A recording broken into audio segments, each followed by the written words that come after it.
What a crowd on short notice. Thank you all, friends, for coming out here this afternoon on short notice. Thanks especially to my parliamentary colleagues. You've heard that they're all here. Thank you. It means so much to me that they've joined us. And before I begin, I'd like to offer a special word of congratulations to all of our Muslim friends here celebrating Eid al-Fitr today. They've gone through a long and tough summer Ramadan fast, so Ramadan Mubarak to all of our Muslim friends here.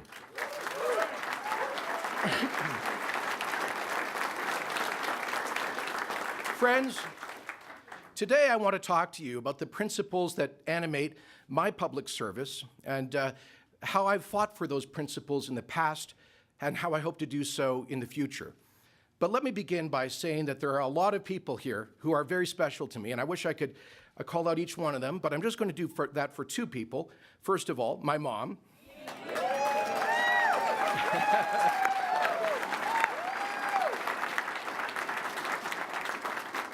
A great Fraser Valley girl who married an Air Force pilot, and the two of them ran some prominent schools and colleges across Canada. I'll tell you, she's the most formidable organizer I've ever known. Mom, we should get you to run the campaign. And the other person I wanted to acknowledge is the young fellow who led us in Canada, and his name is Andrew Senya. Andrew immigrated to Canada just a few years ago. I was lucky enough to have him as an intern in my parliamentary office last summer. He did a pretty good job. I just wanted to let you know that this young man who led us in Canada became a Canadian citizen just a month ago.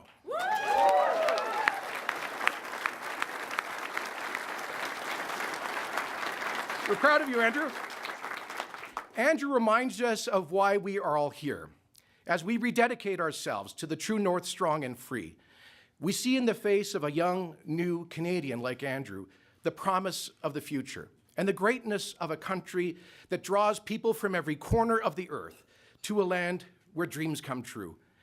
That's what drew me into public life and to devote my life to public service, a passion constantly to renew Canada's promise as a land of opportunity, so that every one of us, especially those who are least fortunate, can realize their God-given potential.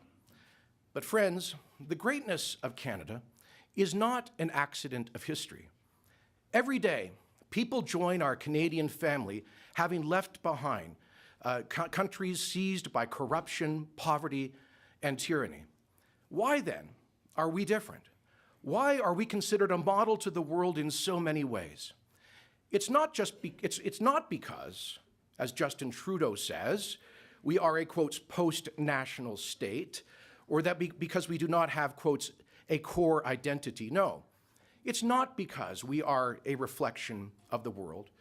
It is because we, Canadians, are the inheritors of a great tradition of ordered liberty based on the dignity of the human person, incarnated in certain institutions and customs like the rule of law, like limited parliamentary government, and the sanctity of property and contract.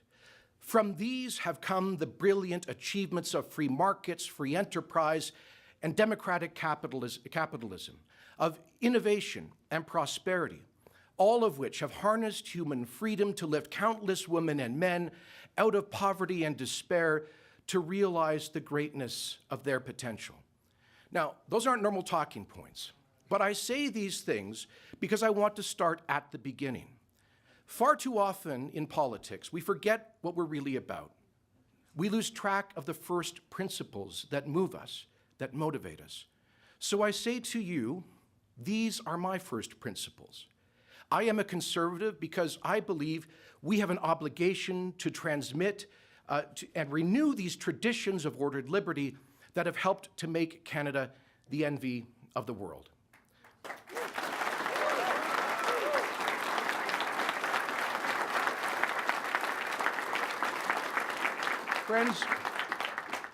Friends, this is what I've worked to do since first arriving here in Alberta some 25 years ago as a wet behind the ears youngster to help start the Canadian Taxpayers Federation.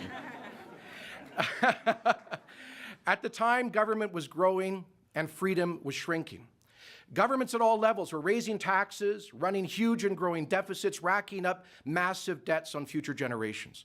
Our provincial government was losing billions in failed schemes to intervene in the economy. And there seemed to be no end of this in sight. In the words of the Wall Street Journal, Canada was, quotes, a fiscal basket case. Do you remember that? The conventional wisdom at that time amongst the political and opinion elites was that Canadians would never tolerate fiscal restraint. But they were wrong. The Taxpayers Federation began to give voice to the silent majority who were fed up with governments who were taking nearly half of their families' incomes. At the federal level, the Reform Party did the unthinkable and openly campaigned on spending restraint to balance the budget and then reduce the tax burden. And then, lo and behold, the most remarkable leader emerged right here in Alberta.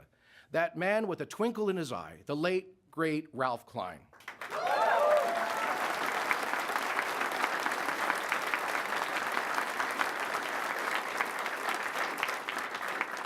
Ralph, well, he did the impossible. In the space of just 2 years, he eliminated the biggest provincial deficit in Canada, then he eliminated the debt, he brought in the flat tax, and he gave Albertans more choice and convenience in their public services. And he did much of this while oil was as low as $10 a barrel. We miss you, Ralph. My goodness, we miss you. So as a young 20-something, head of the Taxpayers Federation, those were pretty heady days for me. And I see some of his colleagues from the legislature and cabinet in this room, and heady days for all of us then. Ralph and I famously squared off in front of the TV cameras a couple of times. Joan Crockett here was covering those for the Calgary Herald at the time. She remembers. But you know, one thing about Ralph is that when he was wrong, and that wasn't too often, but when he was wrong, he admitted it. And on issue after issue, he listened. He took our advice from the Taxpayers Federation and he turned it into government policy. Now, let me just tell you a story. I'll never forget this. One morning, I held a news conference near the legislature, and later that day, the news conference was calling for the government to bring in a elegantly named No More Boondoggles legislation, calling for banning government subsidies to private enterprise, no more picking winners and losers. So later that day, my phone rang. It was the Premier, called me directly. Said, Jason, come on over here to my condo. So later on that night, I met up with him, and over a beer or two, I briefed him on the No More Boondoggles legislation. He listened, he asked some questions, and then he said, you know, this makes a lot of sense. The No More Boondoggles legislation became the law of Alberta 6 weeks later. That was Ralph Klein. You know, the same thing happened with taxpayer protection legislation, balanced budget legislation, pension reform, the flat tax. I learned then that if you had a good, principled idea backed by the people, it could be unstoppable, especially if you had a premier with a surplus of common sense who truly governed for the people. So as president of the Taxpayers Federation, I went on to fight the same fight at the national level, pressing the Chrétien government to stop Canada from going over the fiscal cliff in the mid-1990s. When the Liberals released trial balloons about major tax increases at that time, we sprang into action with a series of no more taxes rallies across the country. And what now seems like a political miracle, the Liberals listened to Canadians. They did. They cut spending. They balanced the budget, and eventually they reduced our taxes. Now, they deserve credit for that. But so too did Ralph Klein and Albertans, by demonstrating that Canadians would reward rather than punish politicians who put our finances in order. We changed the politics of this country for the better by showing that we were mature Albertans that wanted fiscal discipline, and we want it back now.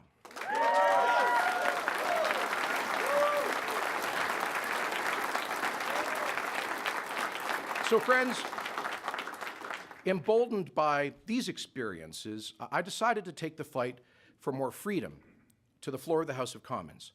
I did so in part because I wanted to promote unity amongst Conservatives at the federal level, so that vote splitting between the Reform and PC parties didn't lead to permanent Liberal governments. And so Preston Manning asked me to head up the United Alternative Project, where I crisscrossed the country trying to find common ground for unity between grassroots Tories and Reformers. I learned that no amount of goodwill, however, at the local level could overcome obstinate leadership. It's true.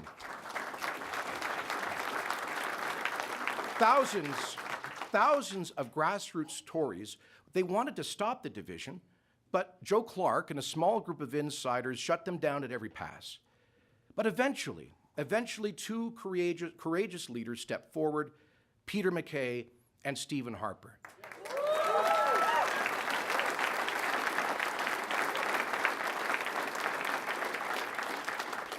They had the vision to look forward with confidence rather than backward with bitterness. They focused on what united us instead of what divided us. They realized that the future of Canadian conservatism, and in some ways, the vitality of our democracy, demanded unity through strong leadership.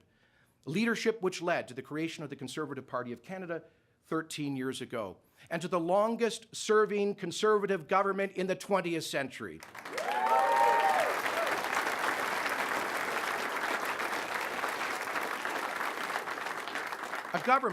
A government that cut the federal tax burden to its lowest level in 6 decades, that gave Canada the strongest economy in the G7 during the global crisis, that restored balance to the justice system, that gave Canada a strong and principled voice in world affairs, a government that gave prairie farmers marketing freedom, scrapped the long-arm registry, and did so much else to expand freedom.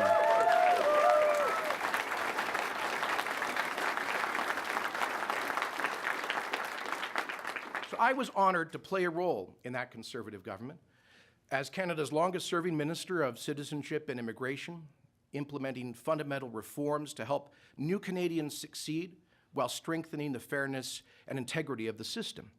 And as Minister of Employment, where I launched the skills agenda to boost trades training and implemented the Canada Jobs Grant. And as Minister of National Defence, a great honor, working with our men and women in uniform and deploying the Canadian Armed Forces to take the fight to the ISIL terrorists in the Middle East and to help strengthen the Ukrainian military in facing their Russian adversary. But perhaps the most enriching experience for me during the past decade has been working with a remarkable team to reach out to new Canadians and members of our cultural communities, turning hundreds of thousands of natural, intuitive, small C conservatives into big C conservatives.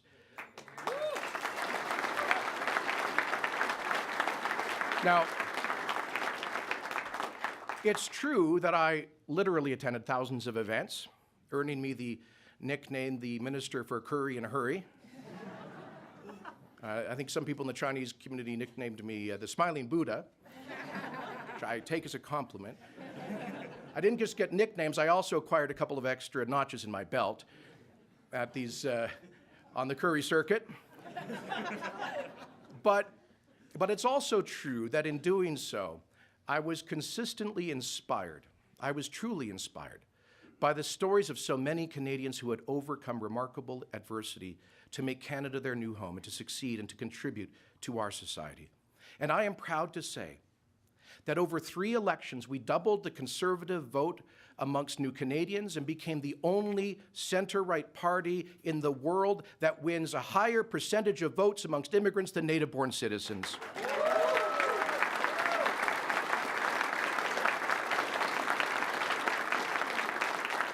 And don't believe the critics. That was true in the 2015 campaign as well. So, friends, all of that brings me to today. I look back with deep gratitude on my 19 years in Parliament, including my decade in the federal cabinet. The Federal Conservative Party is now beginning a process of renewal, made easier by the fantastic interim leadership of my friend, the Honourable Rona Ambrose.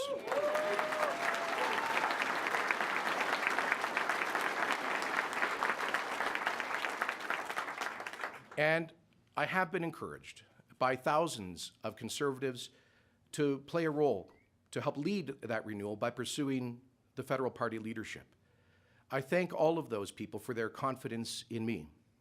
However, after a great deal of reflection, I've come to the conclusion that I can more effectively serve this country that I love and advance the Conservative cause in a different way. Alors, j'ai été encouragé par milliers de militants conservateurs à me présenter aux chefferies du Parti conservateur national.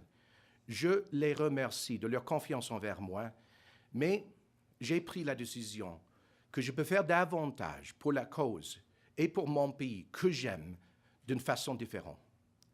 Since the federal election in October, I've been blessed to be able to spend a whole lot more time back here at home. And what I've heard from fellow Albertans in that time has moved me and disturbed me. I've seen a proud man, an engineer in his 50s, break down in tears in front of me, tears of shame and frustration, because after a lifetime of hard work, he was an immigrant to Canada from Poland, after a lifetime of hard work, after having developed patented technologies for our energy industry, he's unemployed for over a year with no light at the end of the tunnel. Everybody in this room knows somebody like that in Alberta today. I've met small business owners who, after 25 years of ups and downs, of good times and bad, after investing their life savings, after working 90 and 100-hour weeks, are finally throwing in the towel because they tell me that every level of government seems to be stacking the decks against them. I've met young Albertans who did what they were told to do. They borrowed money, they went into debt to get through university, and now they cannot find a job in this province at their skill level because we are now living through the highest level of unemployment in this province in decades. I have met new Canadians who immigrated to Alberta. I mean, one family in particular who I met in Ireland. I encouraged them to immigrate here to Calgary. They got a good start, and then the downturn happened. And they burned through their savings, and they went back home to Ireland. And others who have gone to other provinces, they heard that Alberta was the land of opportunity, but under the NDP it no longer is.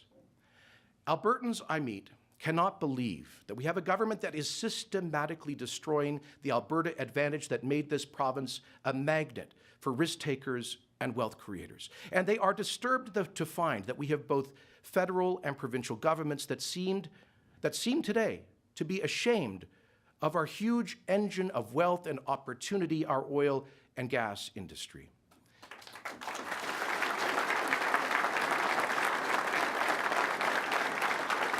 So friends, you know, Albertans are sophisticated people. They understand that global commodity prices fluctuate and they're beyond our control. But what they don't understand are governments that seem intent on making a bad situation much worse, piling on new costs, new regulations, and new taxes, dragging down those who are struggling to keep their heads above water. So following a crash in the price of our most important commodities, hurting businesses and families from Milk River to Manning, the NDP government has decided to raise taxes on employers, to support Justin Trudeau's huge new payroll tax, to kill entry-level jobs by raising the minimum wage during a recession because of their ideology, by raising taxes on wealth-creating individuals and chasing out investment, by shutting down the coal industry, again for ideological reasons, to massively increasing property taxes, especially on businesses, putting many of them under, and imposing an enormous multi-billion-dollar carbon tax on everything that was never even mentioned in their platform.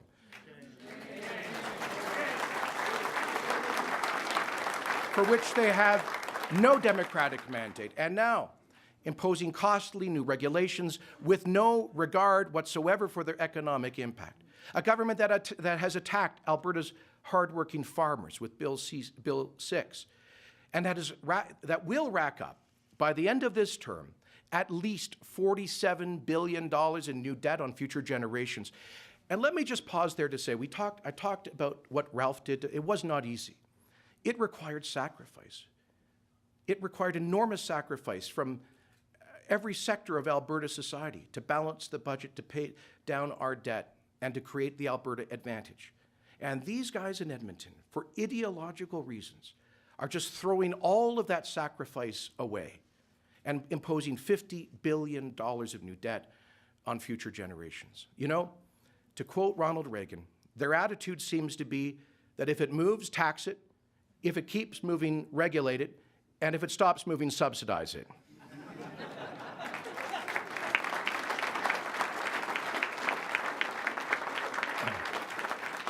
And they've only just begun. Now they're planning, quotes, radical changes to the school curriculum. You know what that means for these ideologues? It doesn't mean better measurable school outcomes. It means social engineering and pedagogical fads in our schools. Friends,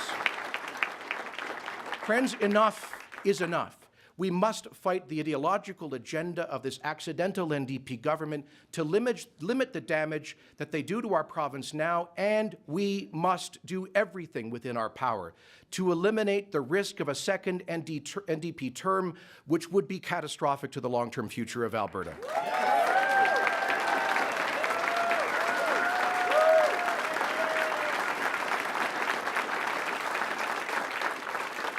And so after months of consultation, I have come to the conclusion that there is only one way to eliminate that risk, only one way to ensure that we defeat the NDP in 2019 and get Alberta back on the right track. And that is to unite Albertans around a common cause. Around a united, principled, compassionate, and diverse free enterprise party, a party characterized by a sense of hope, optimism, and opportunity, a party focused on the concerns and struggles of ordinary Albertans. And friends, that means that the Progressive, Conservative, and Wildrose parties must put Alberta first. We must focus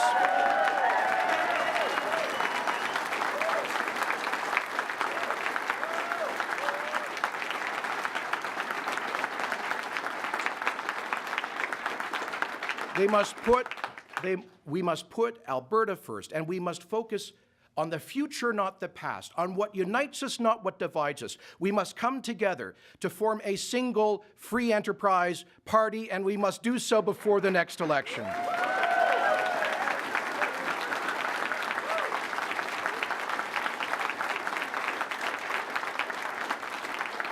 Because, to coin a phrase, Albertans can't wait. Friends, that is why I've decided to seek the leadership of the Progressive Conservative Party of Alberta.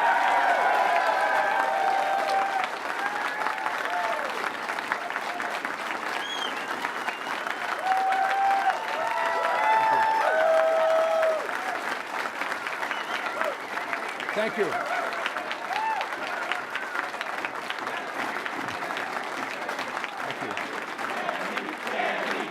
Thank you. Thank you.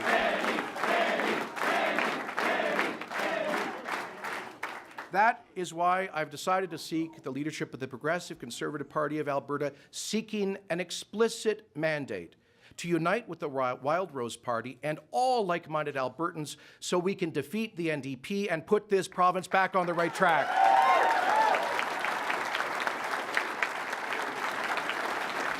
And make no mistake about it, I don't care what some of the nattering nabobs of negativism say, the talking heads. I know what Albertans are saying. I know what Albertans are asking us to do. Polling shows that 2/3 of Wildrose and PC voters support a single united party, and that's not even with anybody proposing one right now. And it's what we have done already together in something called the Conservative Party of Canada. This isn't difficult. This isn't new. This isn't reinventing the wheel. Over a decade ago, the federal parties came together. They've done this. We've done this. Over 90% of PC and Alliance members endorsed that merger in 2003. And now we work together under the same banner, the same leader, the same policies, with a unity of purpose that won us 3 federal elections. Now, folks, if we could do that across 13 jurisdictions and over 300 constituencies with 2 official languages and way more history and complexity and division and bitterness, if we could do that nationally, it will be a walk in the park to do it here in Alberta.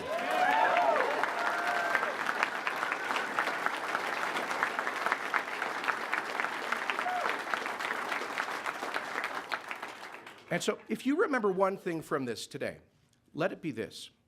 In 2015, last year, the Progressive Conservative and Wildrose parties each earned about 4,000 votes in the provincial election. And just a few months later, in its toughest election in a decade, the Conservative Party of Canada won nearly 1.2 million votes in Alberta, 3 times more than either provincial party. That is the kind of coalition that we must reassemble at the provincial level. And it's a classic example of synergy, when the whole is greater than the sum of its parts. Bringing together the two parties in a transparent and democratic way, it's the beginning and not the end of building a big, diverse, principled coalition. It will attract other voters sitting on the sidelines. It'll allow us to reach out to new Albertans, new Canadians, younger voters. Friends, in pursuing unity, it is essential that we understand and respect the views of those who have gone before us and who are attached to one of the two current parties and who have legitimate concerns about the prospect of change. We should not dismiss their concerns. We should listen to their concerns patiently and respectfully. Let us acknowledge the proud history and remarkable accomplishments of the Progressive Conservative Party of Alberta, the visionary leadership of Peter Lougheed, a statesman who developed Alberta in so many ways while defending her resources. Let us remember the political courage of Ralph Klein and his colleagues, whose revolution in fiscal policy changed Canada for the better and gave us the Alberta advantage.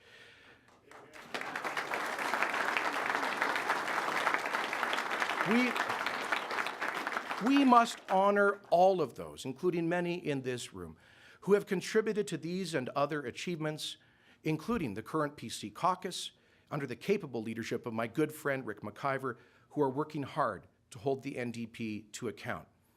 At the same time, we must acknowledge, in all humility, that decisions were taken in recent years that departed from the party's best values and traditions.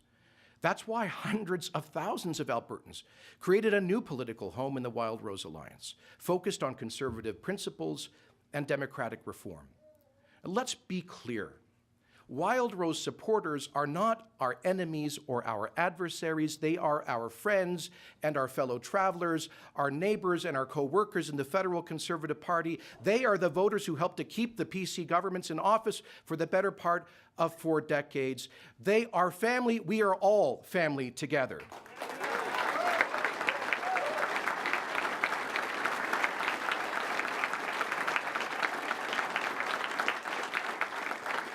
Let me say a word in particular of esteem for my friend and former parliamentary colleague, Brian Jean. You know, Brian stepped into the breach at an impossibly difficult moment, both personally and politically. And in the past 2 years, he's overcome great adversity to provide strong leadership, for which we should all as Albertans be grateful. I take Brian at his word when he says that he and Wildrosers are open to unity.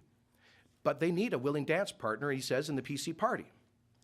So it is my hope that this PC leadership election that will start on October the 1st will be a wide open democratic debate on the prospects of unity, and that on March 18th of next year, I will succeed in winning a clear mandate to achieve unity.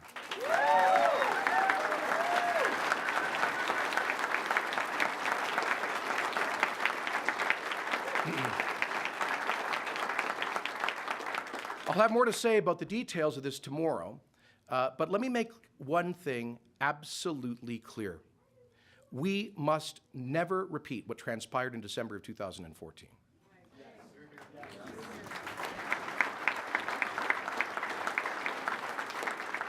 There were some good people involved in that, and I'm sure many good intentions. But we must ensure that unity is pursued and achieved openly and transparently, not through secret backroom deals. And most importantly, grassroots members must have the final say on any proposed agreement. This democratic grassroots accountability is absolutely non-negotiable.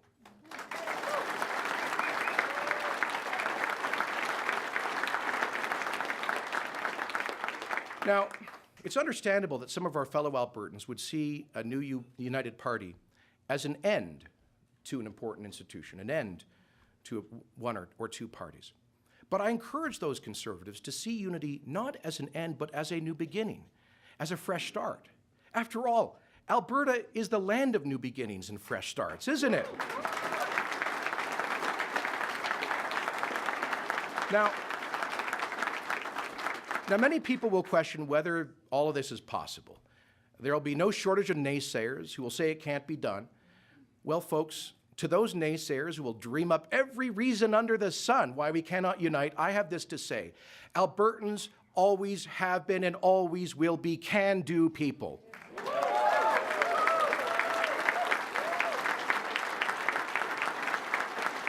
Just think about it. Just think about it. The Aboriginal people who lived for centuries in an often hostile environment, they didn't give up because it couldn't be done. The ranchers who settled the eastern slopes of the Rockies 120 years ago, they didn't give up because it couldn't be done, because it was difficult. The men in sheepskin coats who came from the steppes of Ukraine to clear virgin forests in northern Alberta, they didn't say it couldn't be done. They found a way to do it. Every day, the brilliant engineers and rig hands in our energy industry run into huge obstacles, but they don't give up saying it can't be done. They find a way. No, friends, the Alberta spirit is one of fearless optimism and innovation. It's about what we can do working together.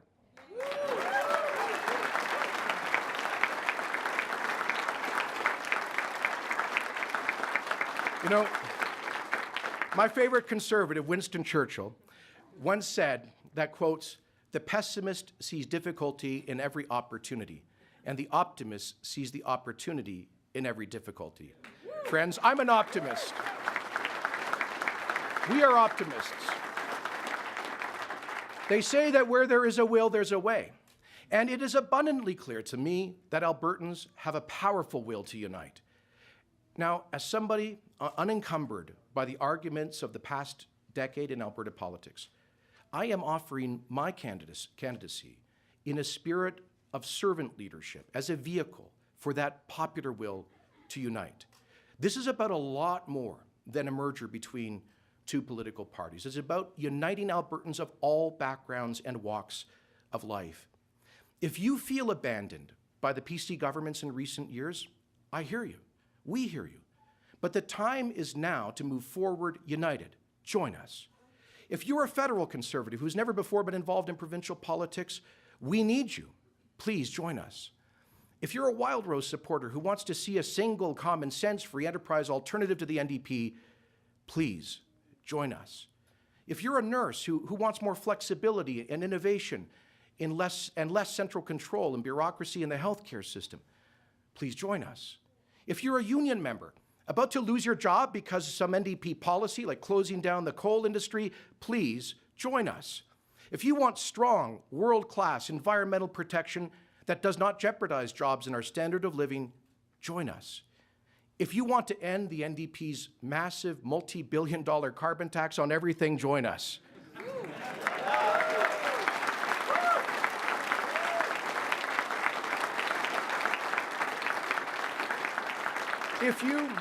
If you believe that parents and not politicians are responsible for kids and their education, join us.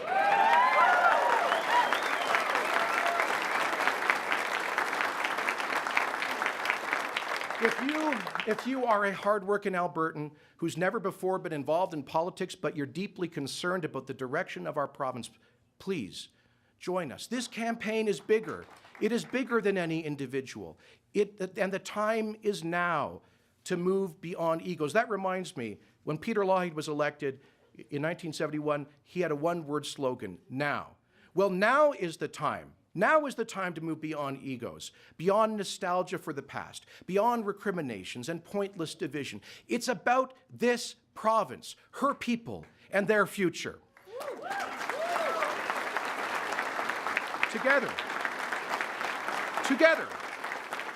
Together, we must restore Alberta as the economic engine of Canada. Together, we must begin the renewal of Canada's conservative movement right here in its heartland.